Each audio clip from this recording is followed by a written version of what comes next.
Welcome to another episode of Lucknow Public Schools and Colleges presents The Mythbuster with Dr. Sumit Dubey, powered by Creative Learning Academy.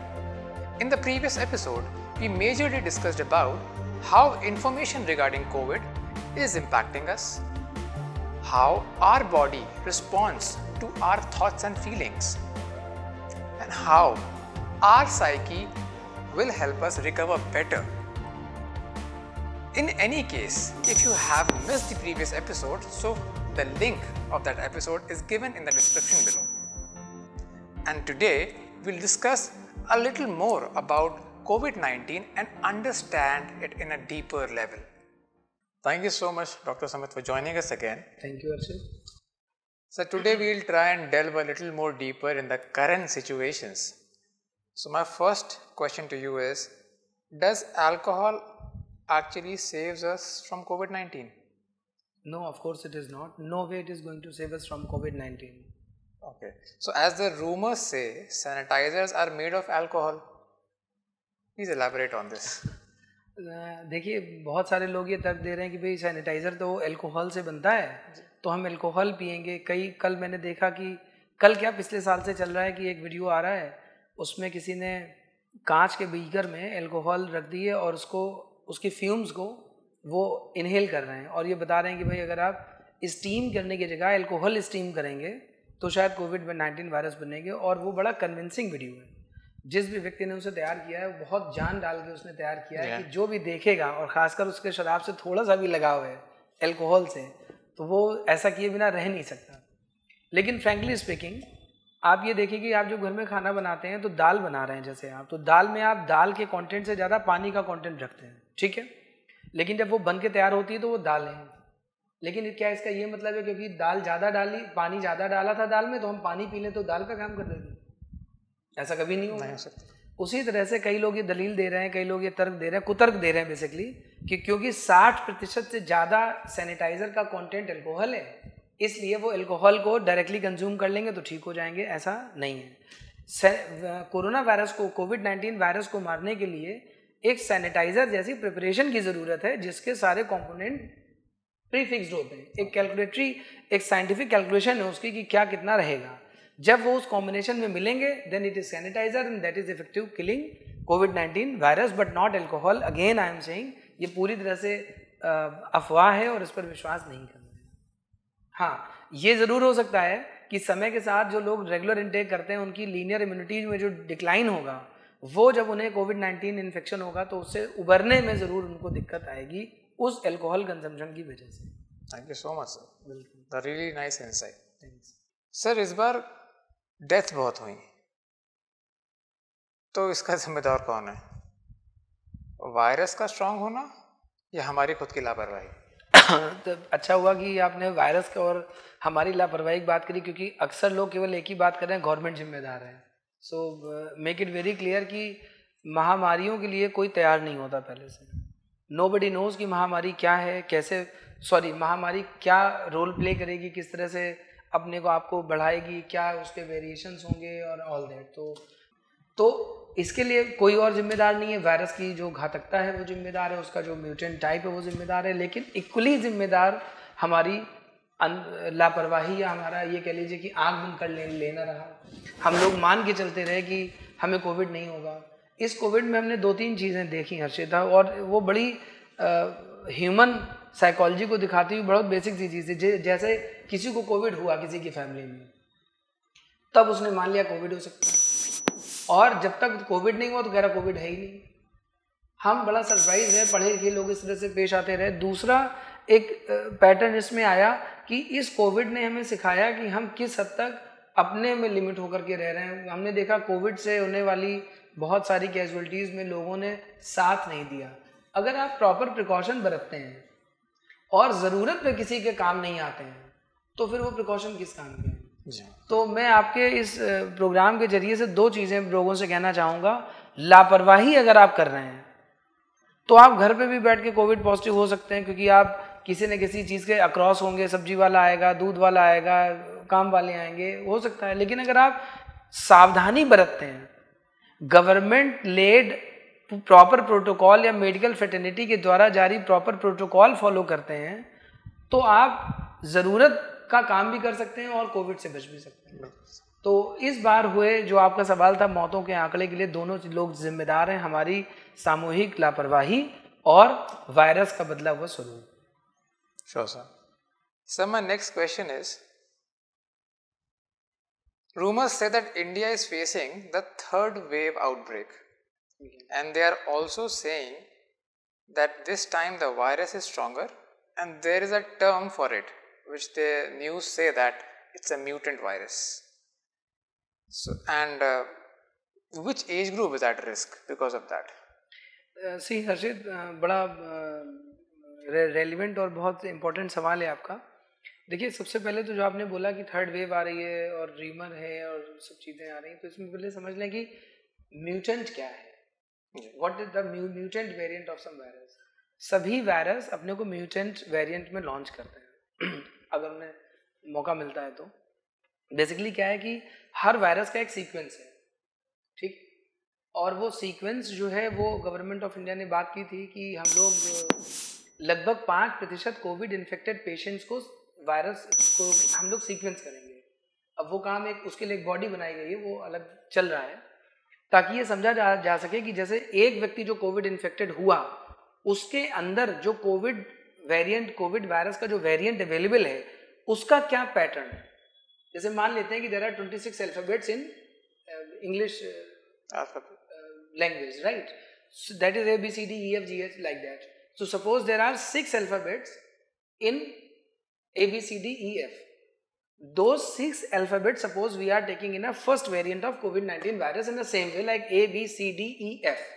Now the other patient who is actually say COVID-19 virus infectant, but might be he may have a variant like A, C, B, D, F.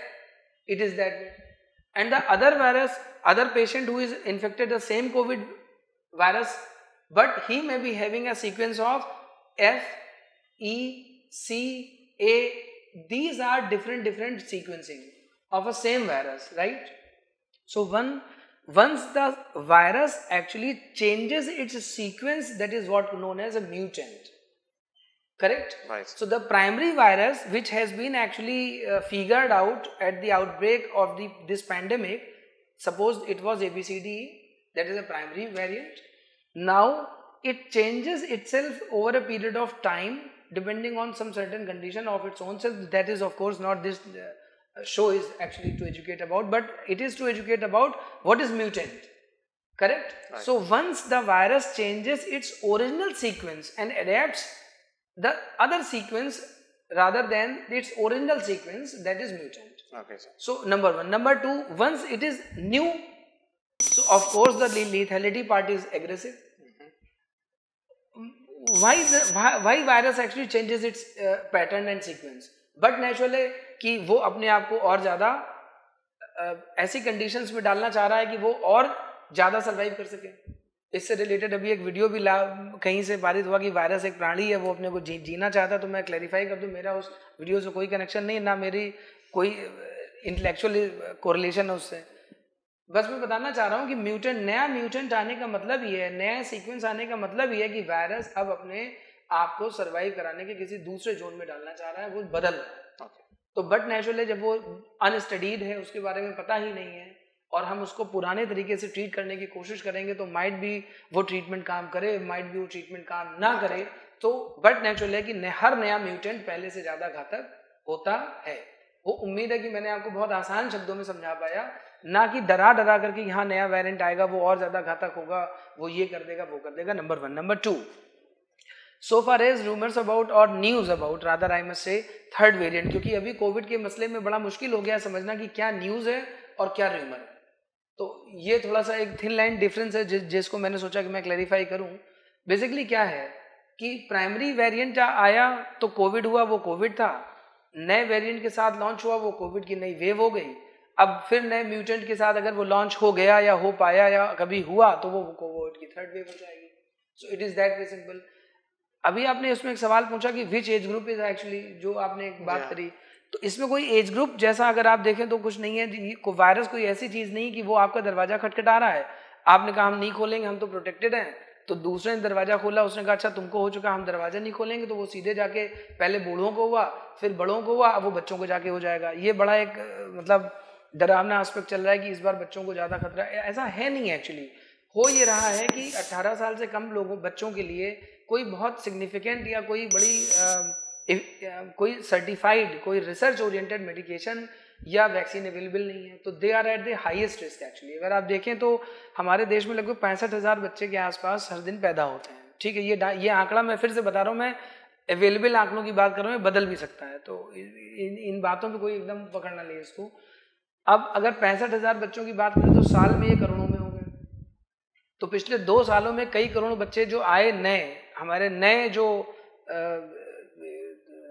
जो पैदाइशें हुई वो non immune हुई या उतनी immune नहीं है जितने immune आज हम हैं, तो बट नेचुरली वो बड़ा सॉफ्ट टारगेट होते हैं, वो बड़ी जल्दी आसानी से पकड़ में आ सकते हैं। तो अब आप ये कहेंगे पहले तो नहीं हुआ, ऐसा नहीं है। पिछले साल भी कोविड हुआ, हम लोगों ने देखा लोग मतलब 6-6 महीने के बच्चे इन्फेक्ट हुए, लेकिन वो ठीक हो गए, ठीक है। The best part was this. और अब 6 महीने के बच्चों को क्या आप स्टीम लेना सिखाएंगे या आप उसे स्टीम दिला देंगे? ऐसा भी कुछ नहीं। तो वो भी सारी भ्रांतियां बहुत सी चलें कि स्टीम लेने से कोरोना चला जाएगा, नहीं जाएगा। हालांकि आपका सवाल बड़ा स्पेसिफिक है, लेकिन ये सारे आपके सवाल के जवाब के ही दायरे में आता है, इसलिए मैंने कहा कि स्टीम लेने से कोई वायरस नहीं मरेगा, मतलब इसको आप बिल्कुल दिमाग में क्लियर करके रखें। हाँ, एयरवे पैसेज में अगर कोई किसी तरह का म्यूकोलिटिक ऑब्स्ट्रक्शन है तो वो ज़रूर थोड़ा ढीला होगा, क्लियर होगा, आपको कुछ आराम भी मिलेगा कुछ देर के लिए, लेकिन इसका ये मतलब भी नहीं कि आप इतनी स्टीम ले डालें कि जला लें अपना पूरा एयरवे पैसेज ही।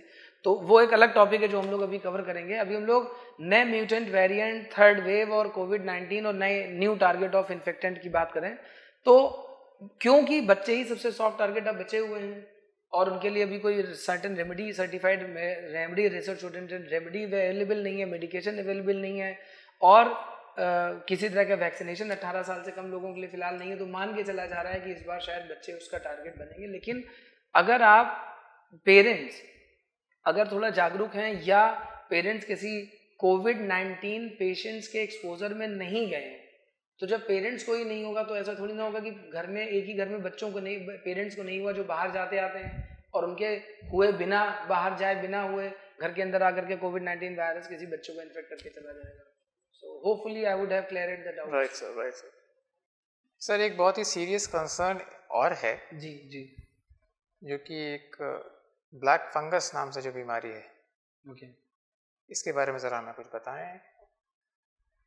हर्षित, मैं नहीं चाहता कि मैं इस बीमारी के बारे में इतना बता दूं कि लोग फिर से कोविड-19 के लेके जो अवेयरनेस लोगों को हुई फेसबुक पे, व्हाट्सएप पे, जिसमें उन्होंने खुद का इलाज शुरू कर दिया, खुद की डायग्नोसिस शुरू कर दी, डॉक्टरों को सुपरसीड कर लिया और जब अपनी हालत बिगाड़ ली तो डॉक्टर के पास पहुंचे, या अपनी हालत कोई बिगड़ी नहीं, वो इतना परेशान हो करके पहुंचे, जैसा हम लोगों ने पहले एपिसोड में कवर किया था एक पेशेंट के बारे में कि वो आधे घंटे में 4 डॉक्टर से बात कर लेता है, उसकी इकोस्प्रिन चल गई, उसके मुंह से खून आ गया और फिर उसने खुद ही वो इकोस्प्रिन बंद कर दी, मतलब खुद ही शुरू करी, खुद ही बंद कर दी। मतलब मैं नहीं चाहता कि ये प्रोग्राम ऐसा एक प्लेटफॉर्म दे दे कि हम लोग वाया टेली कम्युनिकेशन इलाज शुरू कर दें, क्योंकि ये कोई तरीका नहीं है, नंबर 1।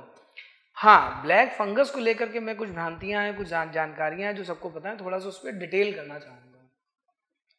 देखिए, ब्लैक फंगस ऑलरेडी नोन एक बीमारी है, ठीक है। फंगस होने का एक पैटर्न है, नम जगह पे होता है और उसको ग्रो करने के लिए एक पर्टिकुलर एटमॉस्फेयर चाहिए और वो एटमॉस्फेयर संक्रमण हमको दे देता है। शरीर में संक्रमण अगर बढ़ता है तो बट नेचुरल है कि हमारी इम्यूनिटी, हम एक इम्यूनो कॉम्प्रोमाइज स्टेट में आ जाते हैं।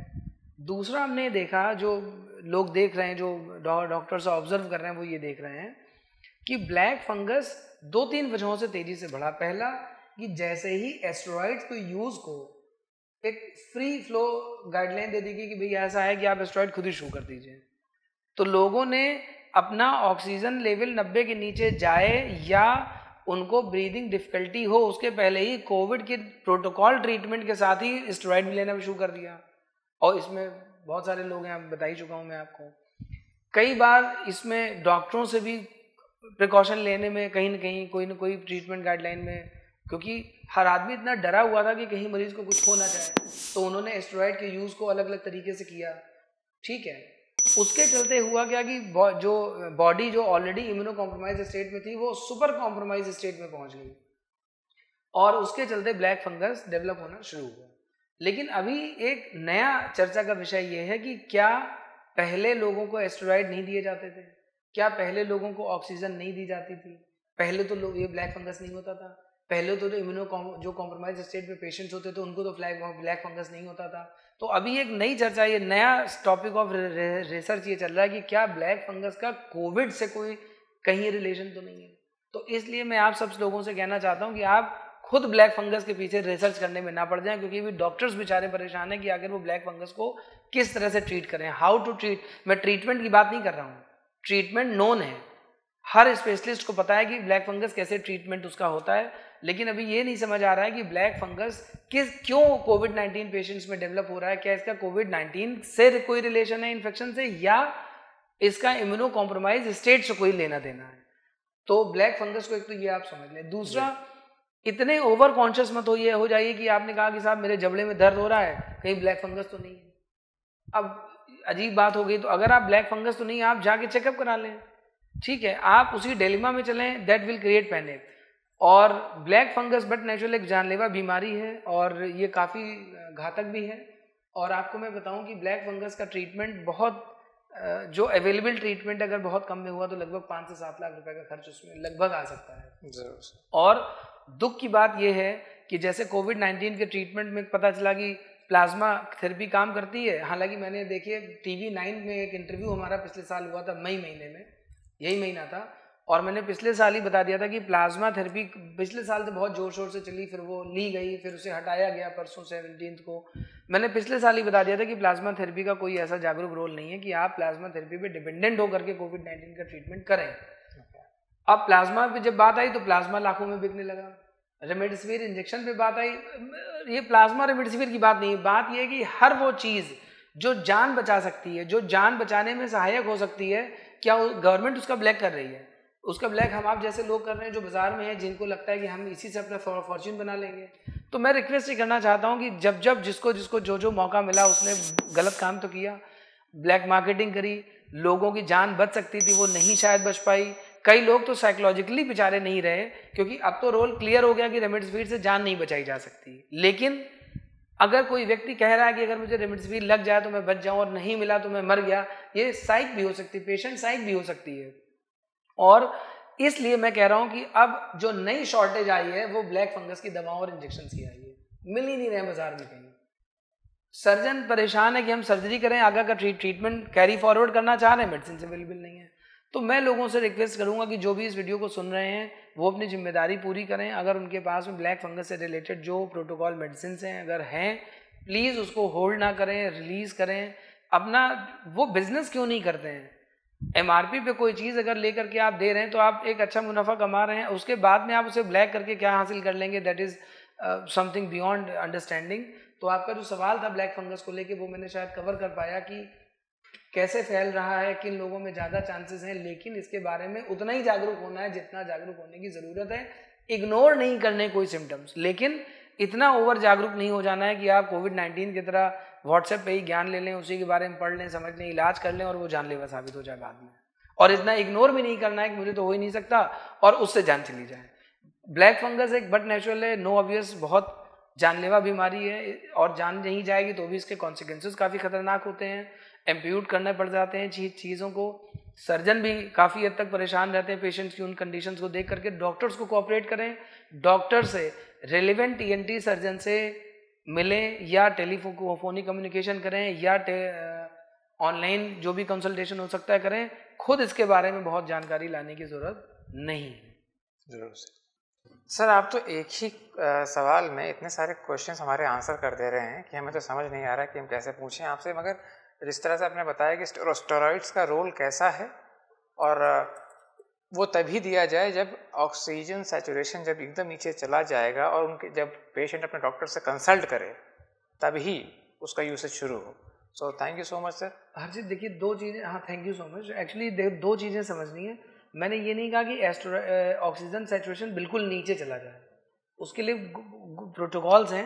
92 to 90 बिलो अगर जा रहा है आपका ऑक्सीजन सैचुरेशन लेवल तो एपिडेमोलॉजिस्ट जो हैं उनकी गाइडलाइंस जो बनी हुई है वो ऑलरेडी बनी हुई है।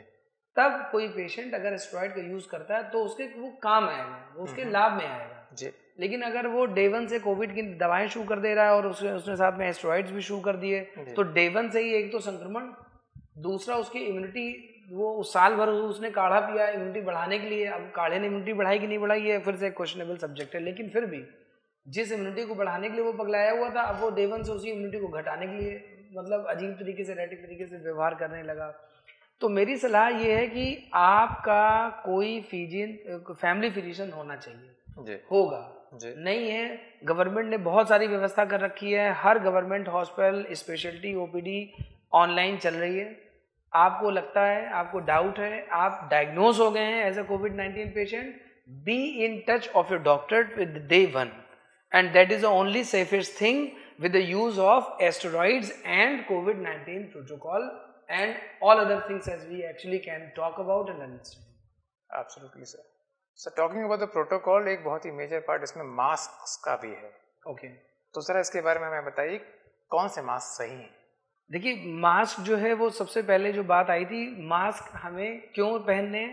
मास्क हमें इसलिए पहनने हैं कि हम दूसरे व्यक्ति के द्वारा बात करते समय, छींकते समय, खांसते समय जो ड्रॉपलेट्स आई हैं हमारे क्लोज कांटेक्ट की एयर में, हम उस ड्रॉपलेट को इनहेल नहीं कर लें। ये मास्क का बेसिक काम था जो पता चला था, बताया गया था पिछले साल।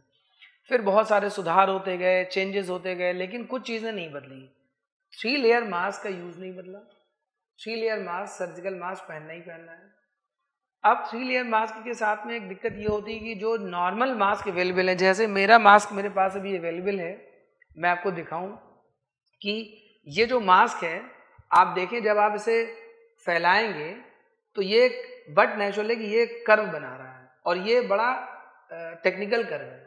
ये एक मेडिकल मास्क है जो बाज़ार में फ्रीली अवेलेबल नहीं है, बट नेचुरल है कि जो हेल्थ केयर वर्कर्स हैं उनके लिए आया है, जो फ्रंटलाइनर्स हैं उनके लिए आया है।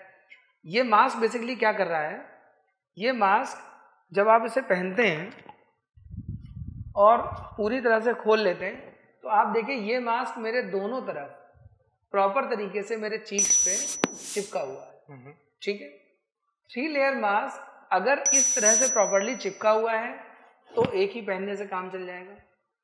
अगर मान लेते हैं कि जो नॉर्मल अवेलेबल मास्क हैं, जैसे आपने पहने हुए थे, 2-3 लेयर मास्क लगा रखे थे, तो कोई 3 लेयर मास्क ऐसा है जो मार्केट में मिल रहा है, तो उसमें आप देखेंगे यहाँ पर हल्का सा गैप रहता है। जी हाँ। वो गैप क्या करता है, अंदर मतलब एयर को वेंटिलेट करने देता है बाहर अंदर डायरेक्टली, उससे रिस्क के चांसेस थोड़े बढ़ जाते हैं। ऐसा मैं नहीं कह रहा हूँ, ऐसा CDC की गाइडलाइंस कह रही है।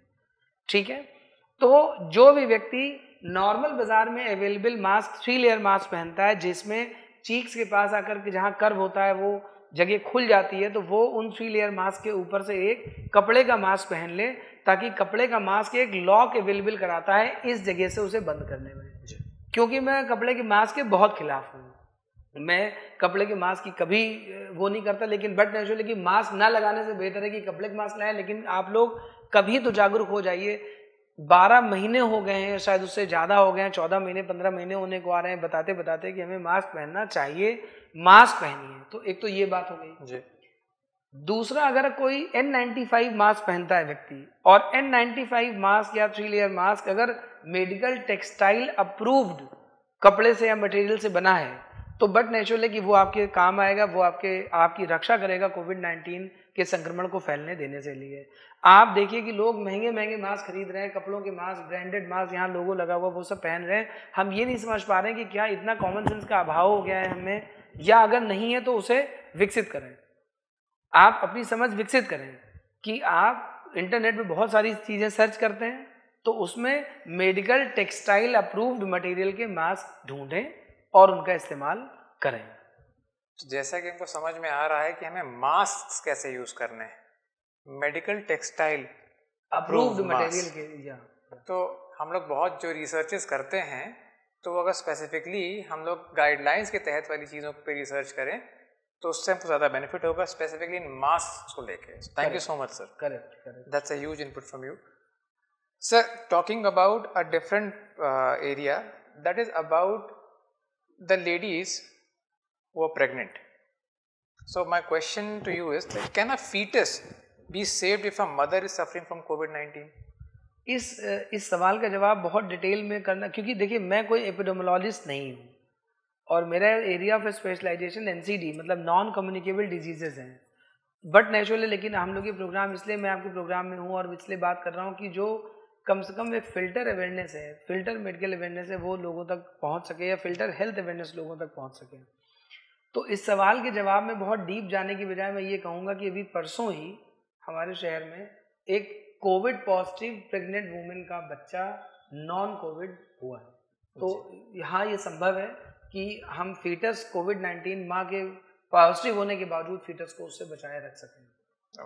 ओके सर, एक चीज़ यहाँ पे एक और आ रही है कि health risks particularly Covid patients को, जैसे कि हम काफ़ी सारी चीज़ें देखते हैं कि बहुत ही लोग वीक हो जाते हैं और अगर रिकवर भी कर गए तो post COVID-19, so what are the health risks to the people?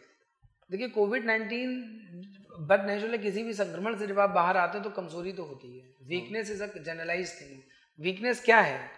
आपकी पूरे शरीर में जो चीज़ें आपकी रक्षा के लिए इन्वॉल्व थे वो सारे सैनिक लड़े उस संक्रमण से, मरे होंगे बहुत सारे या ज़्यादातर, और अब आपकी बॉडी संक्रमण तो हटा चुकी है लेकिन अपनी बहुत कम रक्षा प्रणाली के साथ अवेलेबल है। तो बट नेचुरल है कि आपके रिसोर्सेज इस्तेमाल हो चुके हैं। अब जब तक वो दोबारा एट दी फुलेस्ट नहीं आएंगे तब तक कमजोरी तो रहेगी। बहुत आसान भाषा में मैंने आपको समझाया। किसी को टाइफाइड हो जाता है, उसी की रिकवरी में लोग कमज़ोर हो जाते हैं। जॉन्डिस होता है, उसकी रिकवरी में लोग कमज़ोर होते हैं। तो कमज़ोरी संक्रमण के ठीक होने का एक आफ्टर इफेक्ट है और ये कोई नई चीज़ नहीं है। बट नेचुरल है कि COVID-19 जितना जानलेवा है, जितनी ज़्यादा इसकी घातकता है, जितनी मोर्टेलिटी इसकी साबित होती चली जा रही है, तो इससे निकलने के दौरान जितनी चीज़ें इन्वॉल्व हो रही हैं उसकी वजह से और ज़्यादा कमज़ोरी शामिल हो रही है। बट एक और पहलू है जो इससे कमज़ोरी आपको दिला रहा है। बहुत सारे एंटीबायोटिक्स का यूज़, कुछ सर्टिफाइड हैं, कुछ सर्टिफाइड नहीं हैं। अभी हम लोग उसके बारे में कोई कुछ नहीं कह सकता। हम लोग क्या कहेंगे? तो आप ये देखिए कि COVID-19 वायरल इन्फेक्शन जो है इकलौती ऐसी चीज़ है इस पैंडेमिक के तौर पे आई कि उसमें बहुत सारी ऐसी चीज़ें चल रही हैं जो कह रही हैं तो चलनी नहीं चाहिए थी, लेकिन करें क्या फिर? बहुत सारे टीवी चैनल ज्ञान बांट रहे हैं, बहुत सारे लोग शोज कर रहे हैं, ये हो गया वो हो गया। किसी घटना के घट जाने के बाद रिमार्क करना बहुत आसान है। हम लोग आज बैठ करके ये शो हम एक अवेयरनेस फैलाने की बजाय इस पर भी कर सकते थे कि क्या क्या गलत हुआ COVID-19 में। हम तो नहीं कर रहे इस बारे में, क्योंकि अगर वो ना होता तो क्या होता, कोई आके बताए? ये संभव नहीं है। आप उस घटना को बाद में एनालाइज कर रहे हैं, आप उस समय काम करते ना जब आपको करने की जरूरत थी। तो इट इज नॉट लाइक कि क्या नहीं चलना चाहिए था, लेकिन क्योंकि वो चला, वो एंटीबायोटिक्स चली, वो एंटीवायरल चले, वो घटनाएं हुई, वो भी शरीर को काफी हद तक कमजोर करने में कारगर रोल प्ले करते हैं। तो पोस्ट कोविड एक जनरलाइज्ड वीकनेस जो है वो लंबे समय तक रह सकती है, जितना बाकी और कोई इन्फेक्शन नहीं रखता। आपने चिकनगुनिया के बारे में कभी सुना होगा? तो अनफॉर्चुनेटली जिन लोगों को चिकनगुनिया हुआ, आप उनसे पूछिए, लोग कहते हैं साहब 2-2 साल पहले हुआ था, हम अभी तक ठीक से खड़े नहीं हो पा रहे हैं, मेरे जॉइंट्स में अभी तक दर्द होता है। अब क्योंकि हमें भूलने की टेंडेंसी है, या ये कह लीजिए कि नया बड़ा दर्द छोटे दर्द को भुला देता है। तो चिकनगुनिया का दर्द लोग भूल गए, डेंगू का दर्द लोग भूल गए, अब केवल COVID-19 के पीछे पड़े हैं। तो ये भी एक, आप समझ पा रहे हैं मेरी बात? मैं तल्खी से जवाब नहीं दे रहा, बल्कि मैं समझाने की कोशिश कर रहा हूँ कि COVID-19 के बाद पोस्ट COVID-19 एस्टेरॉयडिकल यूज जो है वो कमजोरी बट नेचुरल बढ़ा रहा है, क्योंकि इम्यूनोसप्रेसेंट स्टेट लोगों को आ रही है, उनकी इम्यूनिटी घट जा रही है। दूसरा, एक्सेसिव या मतलब एक कॉम्बिनेशन ऑफ मतलब इरेटिकली कॉम्बाइंड एंटीबायोटिक्स और एंटीवायरल ड्रग्स जो चल रहे हैं, उसका भी एक इफेक्ट है। प्लस इस वायरल इन्फेक्शन का जो पीरियड है वो बड़ा, उसका स्टे पीरियड बहुत लंबा है, 14 दिन तो मिनिमम मान लिया गया है। अब उसके बाद कहते हैं भाई आप 20 दिन में भी ठीक हो सकते हैं। कई लोग ऐसे आ रहे हैं कि उनकी CT वैल्यू, डेड वायरस भी पड़ा हुआ लेकिन CT वैल्यू 32 भी आ रही, फिर भी वो पॉजिटिव मान लिए जा रहे हैं। तो कहने का मतलब ये वायरल का लेंथ ऑफ स्टे बहुत ज़्यादा है, बहुत ज़्यादा दिनों तक एक व्यक्ति इससे प्रभावित रहता है। कई सारी दवाएं चलती हैं कि डिफरेंट कॉम्बिनेशंस में चलती हैं, बहुत सारी वजह हैं इसके, इससे उभरने में आने वाली दिक्कतों के रास्ते। Absolutely sure sir, we got your point कि एक्चुअली इसके हेल्थ रिस्क्स पोस्ट कोविड बहुत हद तक इसके लॉन्ग स्टे की वजह से हैं वायरस की बॉडी में, और स्टेरॉयडिकल यूज़ और जो भी एंटीबैक्टीरियल हम लोग दवाइयाँ कंजर्व करते हैं उसके इम्पैक्ट की वजह से। हाँ, मतलब इसमें दो चीज़ें मैं क्लियर कर देना चाहूँगा। अभी तक हर आदमी कह रहा था स्टेरॉइड यूज़ करिए, अब ब्लैक फंगस आ गया तो लोग कह रहे हैं स्टेरॉइड मत यूज़ करिए। ऐसा कौन कह रहा है, ये समझ लीजिए, ये लोग ही हैं जो कह रहे हैं। कोई एक्सपर्ट ऐसा कहता हुए नहीं मिलेगा। एक्सपर्ट बस एक बात कह रहा है, please be in contact with your family doctor or specialist if you are under Covid or black fungus. मतलब हम लोग ये प्रोग्राम इसलिए थोड़ी ना कर रहे हैं आप स्टेरॉइड यूज़ मत करिए या स्टेरॉइड यूज़ करने लगे। हु एम आई, मैं कैसे कह सकता हूँ करिए ना करिए? मैं बिल्कुल नहीं कह सकता। आपका जो ट्रीटिंग डॉक्टर है, ट्रीटिंग फिजिशियन है, ट्रीटिंग एक्सपर्ट है, वही तय करेगा कि आपको क्या करना है। इतनी हाथ जोड़ के प्रार्थना है आप लोगों से कि कृपा करके खुद का इलाज ना करें, डॉक्टर के पास जाएं, उसको आपका इलाज करने दें। केवल जानकारी होने से, जैसे कि आप देखिए कि आपके घर में कोई व्यक्ति है, वो कार नहीं चला पाता, वो देखता है गियर कैसे बदल सकते हैं, खड़ी गाड़ी में ब्रेक मार लेगा, एक्सीलरेट भी कर लेगा और क्लच भी दबा लेगा। लेकिन जब वही व्यक्ति सड़क पे गाड़ी चलाने के लिए आता है तो एक्सीडेंट्स हो जाते हैं। गलती से साहब ब्रेक की जगह एक्सीलेटर दब गया। अक्सर एक्सीडेंट्स नए लोगों से इसी वजह से होते हैं। What I am trying to say कि जानकारी होने से आप डॉक्टर नहीं हो सकते। It is doctor only who is a doctor and who is specialises in that field, and it is your doctor, not me, not anybody else is a doctor who can treat you best. So make sure you remember this particular point every time you are going to actually treat yourself with your own philosophy and WhatsApp University information. I am sure sir कि हम लोग अब WhatsApp university के जो students हैं जो अपने आप को सेल्फ एजुकेट करके अपना ट्रीटमेंट कर रहे हैं वो नहीं करेंगे। And this is a very important fact that we should be in touch with our family doctor who knows about our health history and who can guide us better. Very right, and this is the safest way actually. Absolutely, sir. Absolutely. Thank you so much, Dr. Samit, for joining us again. Thank you, Arshil.